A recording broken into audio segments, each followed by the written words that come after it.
On a quelques questions quand même en France sur le rôle que les gouvernants français ont joué vis-à-vis de la Grèce tout au long de la crise, c'est-à-dire encore jusqu'à aujourd'hui, puisque on a beaucoup entendu parler en France, on a entendu beaucoup de débats ou de discours sur une plus grande intégration budgétaire européenne nécessaire.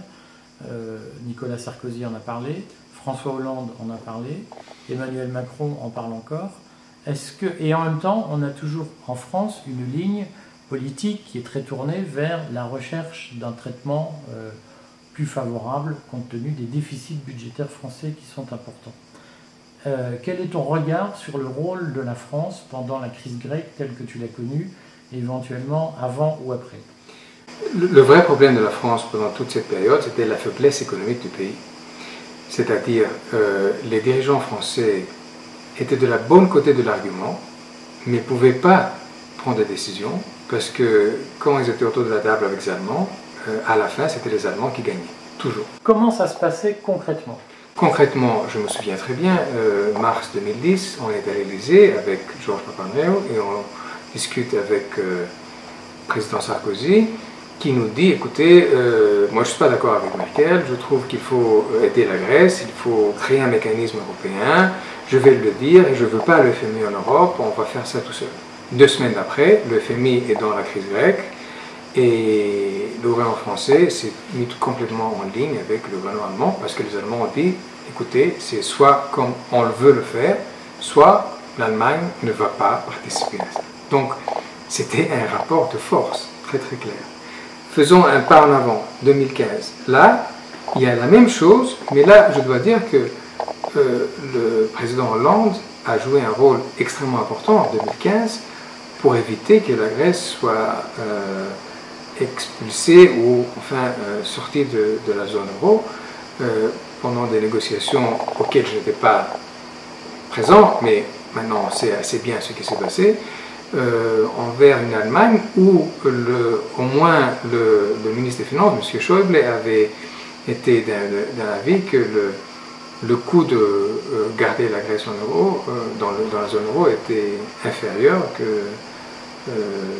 était supérieur maintenant de la laisser partir. Donc là, la France a joué un rôle très important pour pouvoir mettre les deux parties à un corps final qui, malgré ces problèmes, était mieux que avoir un pays de la zone partir dans des situations, dans des conditions qu'on ne sait même pas comment ça serait développé.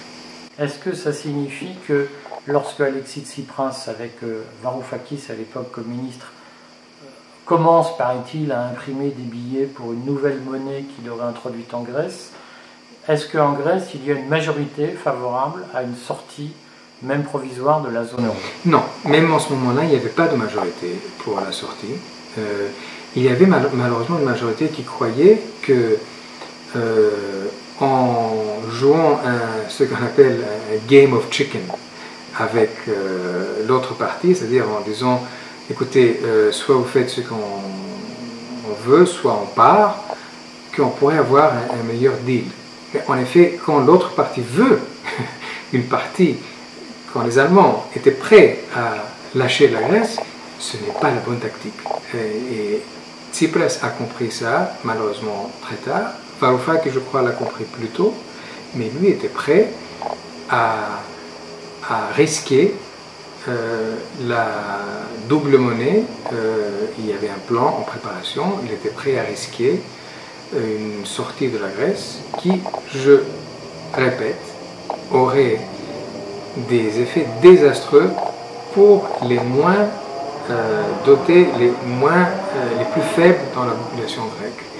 Parce qu'il ne faut pas oublier, la Grèce importe la plupart de ses ressources, pétrole par exemple, produits pharmaceutiques, une partie alimentaire. Et la dette, même si elle était répudiée, on aurait toujours le problème qui nous suivrait. Donc la Grèce, partir de la zone euro, même avec, disons, un don, ce qui était proposé par M. Schäuble, ne serait pas une très bonne idée pour la population grecque. Sur toute la période de 10 ans, on va dire, de crise grecque, puisqu'on n'est pas loin de 10 ans maintenant, est-ce que la Grèce a plutôt bien négocié son maintien dans la zone? Est-ce qu'elle aurait pu bénéficier de mesures plus favorables ou plus lentes d'ajustement, notamment en adoucissant un peu l'Allemagne? Ou est-ce qu'on peut considérer que finalement elle s'en est bien sortie? Est-ce qu'il y avait des choses à négocier en plus que ce qu'elle a négocié depuis 10 ans? C'est sûrement pas bien sorti parce qu'on a eu une récession beaucoup plus sévère qu'elle devrait l'être. On ne peut pas passer par un déficit de 15% dans le compte public et un déficit extérieur de 15% aussi à l'équilibre sans avoir une récession. Mais la récession qu'on a eue est une récession qui peut être qui semble un peu à la récession des années 30 aux États-Unis. Et c'est à cause des fautes de nos partenaires sur la construction des programmes, mais c'est aussi des fautes du système politique interne en Grèce. Le fait que, si on compare avec le Portugal, par exemple, le Portugal s'en est sorti beaucoup mieux que nous. Pourquoi? Parce que le système politique s'est mis d'accord sur quelque chose qui devrait être fait. En Grèce, on se disputait surtout. Donc, chaque gouvernement au pouvoir avait contre lui toute l'opposition pour des choses qui étaient évidentes, qui devraient être faites. Et on a été assez vite sur les questions de fiscalité, mais moins vite sur les questions structurelles et les changements institutionnels qui sont peut-être plus importants même que la diminution de déficit public. Donc, ce n'est pas une question de négociation pour moi, ce n'est pas une question de qui est le plus fort dans la négociation, c'est une question de prendre des décisions de ce qu'il faut faire pour que le pays se rééquilibre. Et ça nous a pris beaucoup de temps, et bien sûr, la Grèce était la première à rentrer dans un programme, et donc a subi toutes les fautes de design, disons, que nos partenaires ont fait sur les programmes de sauvetage dans tous les pays, pas seulement la Grèce, mais aussi les autres. Alors, on a un certain nombre de questions sur ces réformes nécessaires, puisque on a beaucoup entendu parler des exonérations fiscales dont bénéficie l'Église orthodoxe grecque, ou des exonérations fiscales dont les armateurs, donc le secteur de la navigation, bénéficient en Grèce. Est-ce que cette question-là se pose depuis longtemps, et quelle était la position du gouvernement auquel tu appartenais sur ces questions? Je suis fier d'être le premier ministre des Finances qui a proposé et passé une loi pour que l'Église paye ses impôts sur ses biens commerciaux. Une loi qui, dans le temps, les gouvernements qui ont suivi ont petit à petit enlevé. Et un gouvernement de gauche aujourd'hui a complètement enlevé cette loi. Donc l'Église ne paye pas maintenant des impôts sur des biens à de fonds commerciaux. Avec les armateurs, c'est à peu près la même chose. C'est une chose de dire qu'il faut être compétitif dans un monde où c'est vrai que les armateurs bénéficient d'une fiscalité différente parce qu'ils peuvent très bien partir d'un pays à l'autre, ça c'est une chose, mais de l'autre côté, il faut faire une distinction entre ce qui est profit d'un armateur et ce qui est profit qui vient de l'activité et des profits par d'autres activités qui sont re-emballées comme des activités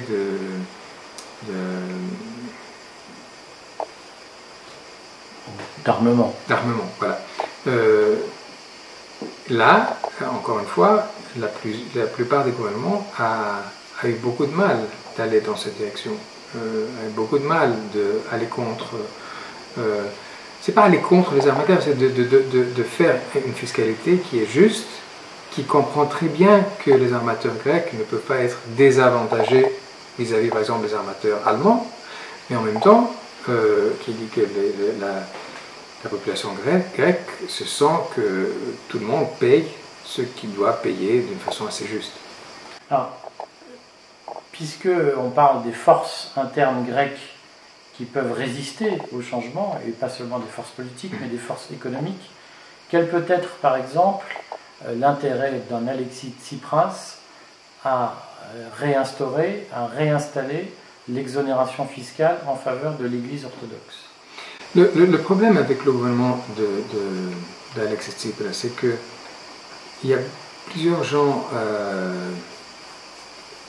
aussi dans ma famille politique de centre-gauche à l'étranger, qui ne veulent pas comprendre que ce ne sont pas des sociodémocrates, même pas des gens qu'il faut amener à la social-démocratie. Ce sont des populistes avec des tendances autoritaires extrêmement fortes. Ce sont des gens qui répètent les mêmes fautes d'un système politique qu'on croyait parti pour toujours, qui n'ont aucun problème de positionner dans le secteur public des amis, des relations, et qui jouent avec un parti d'extrême droite, qui sont partis de coalition vraiment, un jeu vers l'Église et vers les aspects les plus conservateurs du pays, qui est très très dangereux. L'Église, le système juridique grec, nous avons un vrai problème d'indépendance du système juridique en ce moment. Il y a des aspects qui commencent à sembler de plus en plus à la Hongrie et à la Pologne. Ce qui nous inquiète beaucoup. C'est-à-dire l'indépendance des juges, leur capacité de prendre des décisions sans influence du gouvernement, et peut-être l'exemple le plus frappant, c'est l'histoire d'Andreas Georgiou, qui est poursuivi pour avoir dit la vérité avec les chiffres grecs. C'est le ex-chef de l'Institut statistique qui a été embauché par notre gouvernement en 2010, qui a coopéré avec Eurostat pour la vérité aux chiffres et qui a été poursuivi par un système juridique avec un système politique derrière pour avoir dit la vérité. Donc en Grèce, on est en train de poursuivre des gens qui ont dit la vérité pour les chiffres et non pas les gens qui ont caché la vérité avant. C'est absolument absurde. C'est absurde et ça fait des années que ça dure. C'est une histoire qui dure de 2013. Et la raison pourquoi elle dure encore, c'est que si on se met tous d'accord que le vrai chiffre était entre 15 et 16% de déficit en 2009, c'est clair qui est responsable pour la crise. C'est le gouvernement de Karamanlis avant nous. Si on prétend que le déficit était inférieur, était aux alentours de 8 à 10%, et que le gouvernement de PASOK, en utilisant Elstat, l'Institut statistique, l'a gonflé, alors les responsables de la crise, c'est le gouvernement de PASOK qui a emmené la Troïka et a emmené le plan de sauvetage pour détruire le pays et pour le vendre aux étrangers et pour emmener l'Allemagne pour acheter tous nos biens, etc. Ce sont deux optiques différentes. Il y a une qui est la vérité, il y a une qui est complètement fictive et qui pousse tout le populisme.